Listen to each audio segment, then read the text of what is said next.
नुमान कहता है कि मुझे पता है हमजा ने मारा है, क्योंकि उसको इसलिए पता है कि उसका स्टेप फादर उस्मान की रिकॉर्डिंग सुनाई थी। वैसे मारिए तू भी सोफ दी हो जाएगी मैं भी सोफ मैं तहज्जुद की नमाज पढ़नी आज तो।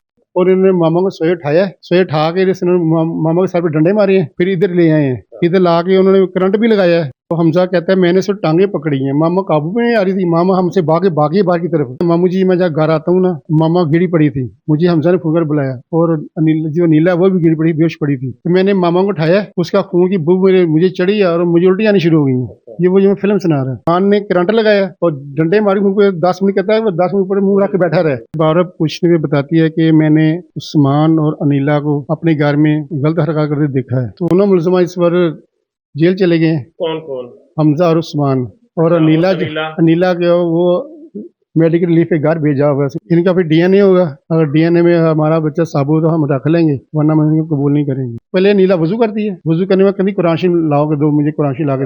नीला कहती है, नीला कुरान शरीफ पर हाथ रखते बेटा अपने पेड़ पे हाथ रखती है, कहते मैं उनके पाँव पड़ती रही, तब मिनट तक मेरी मामू को मारना बोलो, क्या आगे से कहते तुम्हें ही मार देगा, तुम बीच में बोली। मैंने उसको समझाया ये अपनी जो गलत हरकत को छोड़ दो, इसलिए कि इसमें फायदा कुछ नहीं है स्वाई रिसवाई के।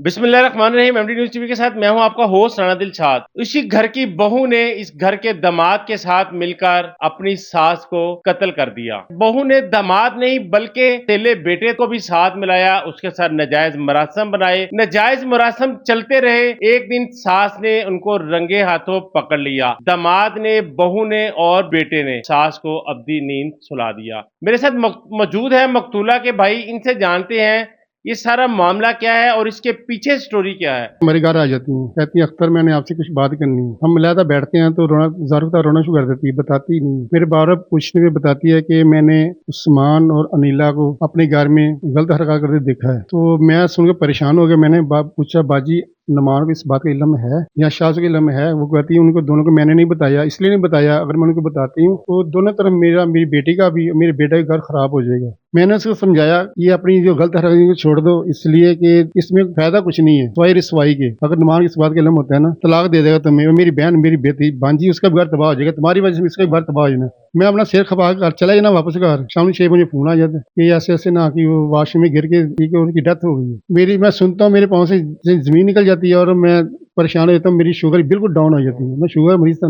उस्मान से पूछता हूँ उस्मान मेरी बहन को क्या हुआ? कहता है मामू जी मैं जब घर आता हूँ ना, मामा गिरी पड़ी थी, मुझे हमजा ने फुकर बुलाया और जो नीला वो भी गिरी पड़ी, बेहोश पड़ी थी। तो मैंने मामा को उठाया, उसका खून की बू मुझे चढ़ी और मुझे उल्टी आनी शुरू हो गई।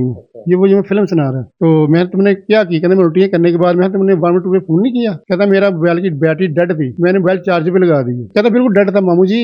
मैं खामोश हो गया। अगले दिन तदफीन हो जाती है। दफनाने के बाद शाम के टाइम मैं और नुमान कब्रिस्तान जाते हैं, मैंने साहब फातिहा के लिए जाते। पीछे पीछे मेरा भतीजा मैंने नीला का भाई है ना, बड़ा भाई है बाबर, वो हमारे पीछे आ जाता है। कहता है चाचू जी तुम्हें पता है फूफू का कत्ल कैसे हुआ है? मैं आपसे जवाब नहीं देता, तो मुझे सही बात के इल्म नहीं था ना। नुमान कहता है मुझे पता है हमजा ने मारा है, क्योंकि उसको इसलिए पता है कि उसका स्टेप फादर उस्मान की रिकॉर्डिंग सुनाई थी शाह साहब को।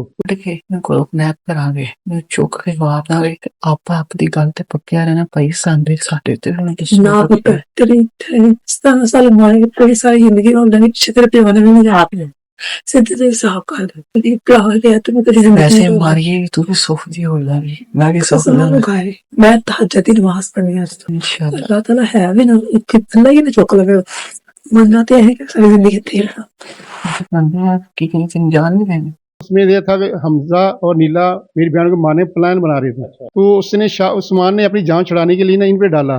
तो उसके शाह साहब ने नुमान को बताई होगी। फिर नुमान ने कहा मुझे पता है कि हमजा ने कत्ल किया। कहते हमजा ने कत्ल नहीं किया, और भी है। नुमान पूछता कौन है? मेरे भांजे कहता है तुम्हारा बहन हुई उस्मान शामिल है, उसने कत्ल किया। तो जब वो सुनता है वो सदमे से नीचे गिर पड़ता है। हम उसको उठाते हैं, घर ले आते हैं, इसकी संभलती है, ये क्या हो गया। शाम को 9-10 का टाइम होता है। बाबर फिर कहता है चाचू मैंने आपसे बाहर से बात करनी है, मुझसे बाहर चलो। तो यहाँ नजदीक मेरा कोई जाने वाला कोई नहीं है। नुमान कहता है हमारे यहाँ पे मिलने वाले हैं राजगढ़ में, उनके घर चलते हैं। उसकी पूरी फैमिली, मैं और नुमान उनके घर जाते हैं। पहले नीला वजू करती है, वजू करने में कहती कुरान शरीफ लाओगे दो, मुझे कुरान शरीफ लाके दो। नीला कहती है, नीला कुरान शरीफ पर हाथ रखते हुए अपने पेट पे हाथ रखती है, कहती है कि मैं खाना पका रही थी, उस्मान और हमजा अंदर आए हैं, उन्होंने मुझे चुटिया से पकड़ा, मुझे अंदर बंद कर दिया और इन्होंने मामा को सोए उठाया, सोए उठा के मामा के सर पे डंडे मारे हैं, फिर इधर ले आए हैं, इधर ला के उन्होंने करंट भी लगाया है मामा के हाथ पे भी और पेट पे भी, वहां उठा के बाहर लाए हैं, बाहर लाने के बाद डंडे मारे हैं यहाँ पे, फिर उसे खींच के बालों से पकड़ के खींच के इधर ले आए हैं। मैंने तुमने कुछ नहीं किया, कहते मैंने पाँव पड़ती रही, तब मिनट मेरी मामा को मारना बोलो, क्या आगे से कहते तुम्हें ही मार देगा, तुम बीच में बोली। कहा बेटा जो कातिल होता है वो अपना सबूत छोड़ता नहीं है, तुमने कैसे छोड़ दिया, तुम तो एक थप्पड़ की मारे, तुम जिस साल में तुम हो ना, तुम्हें एक थप्पड़ लगना था, तुम्हारा काम हो, तुम्हें डंडे ही मारने से नहीं पड़ती थी, तुम्हें बाहर जाकर नमान से बोला तुम्हारा ये भी शामिल है। नीला ने ये मारने के बाद इसका गदिया ना उल्टा करके ऊपर नई चादर डाल दी थी, जो सराने थे ना उसको बालकन में फेंक दिए थे। वहाँ जी तो बैठती है ना अफसोस के लिए, वो ये खून देखती है ना, ये क्या मामला है, फिर अगली बात चलती है ना, फिर हम उसको दूसरे दिन हम जब नाज़रीन आप देख रहे हैं ये दीवारों पर छतों पर खून है, खून के छींटे हैं। हमजा ने अपनी माँ को कत्ल कर दिया अपनी भाभी के साथ नजायज ताल्लुकात के लिए, अपनी हवस पूरी करने के लिए अपनी माँ को मार दिया। ये वो जगह है जहाँ ये खून आलूद गद्दे हैं, ये मैट्रेस है, इस जगह पर उनको मारा गया। मकतूला का खून जो है वो बाद में फिर कपड़े छुपा दिए गए, ये बेडशीट है। तो हमजा कहता है मैंने सिर्फ टांगे पकड़ी हैं, मामा काबू में नहीं आ रही थी, मामा हमसे भागी बाहर की तरफ, और नीला ने बाहर का दरवाजा बाहर से खींच लिया ताकि मामा बाहर ना जा सके। हम उसे दोबारा फिर गरीब बाहर से पकड़ फिर अंदर लेके आए हैं, फिर यहाँ लाख में तशद्दुद करके हमने मारा है। मैंने कहता मैंने सिर्फ टांगे पकड़ी हैं, वो अपनी सिर्फ सफाई के में, हालांकि वो बराबर के शामिल है इसमें। उस्मान ने करंट लगाया और डंडे मारी मुंह पे, 10 मिनट कहता है वो 10 मिनट पर मुंह रख के बैठा रहे। उसके बाद ये भी बोला उसने, नीला ने जब मारी पता चले मर चुकी है, फिर इन्होंने अपनी जूता तार के मुंह पे जुतियां मारी हैं, 3 जुतियां मारी हैं। इतनी नफरत, ये सब हम बातें हमजा बता रहा है और नीला इन दोनों पे डाल रही है, इन दोनों ने मारा है, उस्मान इन दोनों पे डाल रहा है। डीएसपी के साहब गए हैं, पास गए हैं, वहाँ माना है कि मैंने एक डंडा मारा, मैंने एक डंडा इसने मारा है। हमने पूछा तुम घर में किस वक्त आए हो, शाह साहब आने से कितनी देर पहले है, कहते मैं शाह साहब आने से 5 मिनट पहले किस घर में आया हूँ। जब हमने 60 फिल्म निकाली है ना, उसमें 40 हाँ जी 1.5 घंटे अंदर ही था वो। जो हमजा है उसने जब कत्ल किया, उसके कपड़े खून लुदा थे, उसने कपड़े उस वक्त कपड़े और पहने हुए थे जब वो बाहर गया। जब वो दोबारा बाहर जाता है ना, उसकी ने पैंट शर्ट पहनी हुई थी, उसमें CCTV सब आ चुका है। यानी वो कपड़े खून वाले हो गए होंगे ना। हाँ जी हाँ जी। फिर हमने पूछा वो कपड़े किधर है, कहते हैं जी कुलों के दिन हमजा उस्मान आया, हमने यहाँ कपड़े छुपाए हुए थे यहाँ पे, वो मैं नहाने के बहाने गए हैं और बाहर ये नजदीक गंदा नाला लगता है यहाँ पे समनबाद के, वो उसमें फेंक के आए हैं कपड़े भी, और हम उस्मान ने तो अपने कपड़े धो लिए थे ना घर में। अच्छा, इस वक्त आपके मुलजमान कहाँ पर है? दोनों मुलजमा इस पर जेल चले गए हैं, कौन कौन? हमजा और उस्मान। और नीला के वो मेडिकल रिलीफ पे घर भेजा हुआ है पुलिस वालों ने। अच्छा, उसके बच्चा होने वाला था? बच्चा होने वाला है, उस मेडिकल रिलीफ पे घर भेजा है कि जब ये फारिग हो जाएगी ना बेबी से, फिर इसको पकड़ लाएंगे, फिर इसकी तफ्तीश करेंगे। मैटरनिटी यानी इसको रिलीफ दिया गया, रिलीफ दिया उसके गया, बाद फिर उसको गिरफ्तार कर लिया। हाँ जी हाँ जी। हालांकि उसका टाइम हो चुका है, डिलीवरी का टाइम हो चुका है, वो अभी क्यों लेट कर रहे हैं ये हमें नहीं पता, हमारा उनसे कोई रब्ता नहीं है, ये तो पुलिस वालों का काम है ना, लेडीज पुलिस भेजे वहाँ पता करेंगे वो डिलीवरी हुई या नहीं। जो बीवी थी आपकी भांजी थी, जी सेम टाइम शादी हुई थी दोनों इकट्ठी शादी, जिसने इसका वलीमा तो उसकी बारात थी। अच्छा, तो उस्मान की जो बीवी है वो बड़ी नफरत का इजहार कर रही थी, हमने कुछ इंटरव्यूज में देखा कि ये मेरी माँ के कातिल का बच्चा है। हाँ जी, आज वो बच्चा भी इस दुनिया में आ चुके हैं। हाँ जी, किस तरह देखते हैं आप? अभी तो हम खामोश हैं, तो बच्चे का तो कुछ बच्चे का कसूर कोई नहीं है, इधर भी कसूर है उधर भी बच्चे का कसूर नहीं है, गलती तो उन्होंने दोनों ने की है जालिमों ने। तो इसका फैसला तो लड़की बच्चे की माँ ही करेगी या बच्चे का बाप करेगा।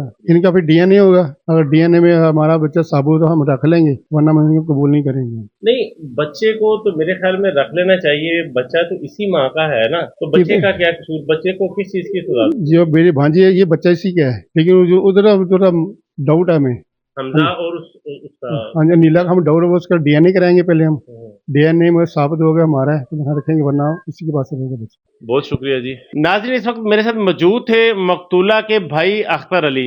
इन्होंने बड़ी दुख भरी एक दास्तान सुनाई कि मेरी बहन को किस तरह मारा गया, मेरी बहन का कसूर क्या था। मुलजम गुनहगार तो अनीला थी, कई घर इस हवस ने बर्बाद कर दिए। मुलजमान गिरफ्तार हैं, मरकजी जो मुलजमा हैं रिलीफ पर हैं, उनको पुलिस गिरफ्तार करती है। उसके बाद ये केस किस तरफ जाता है, तफ्तीश किस तरफ जाती है, इस बारे भी आपको आगाह करेंगे। कमेंट बॉक्स में अपनी राय से जरूर आगाह कीजिएगा। इजाजत दीजिए, अल्लाह निगहबान।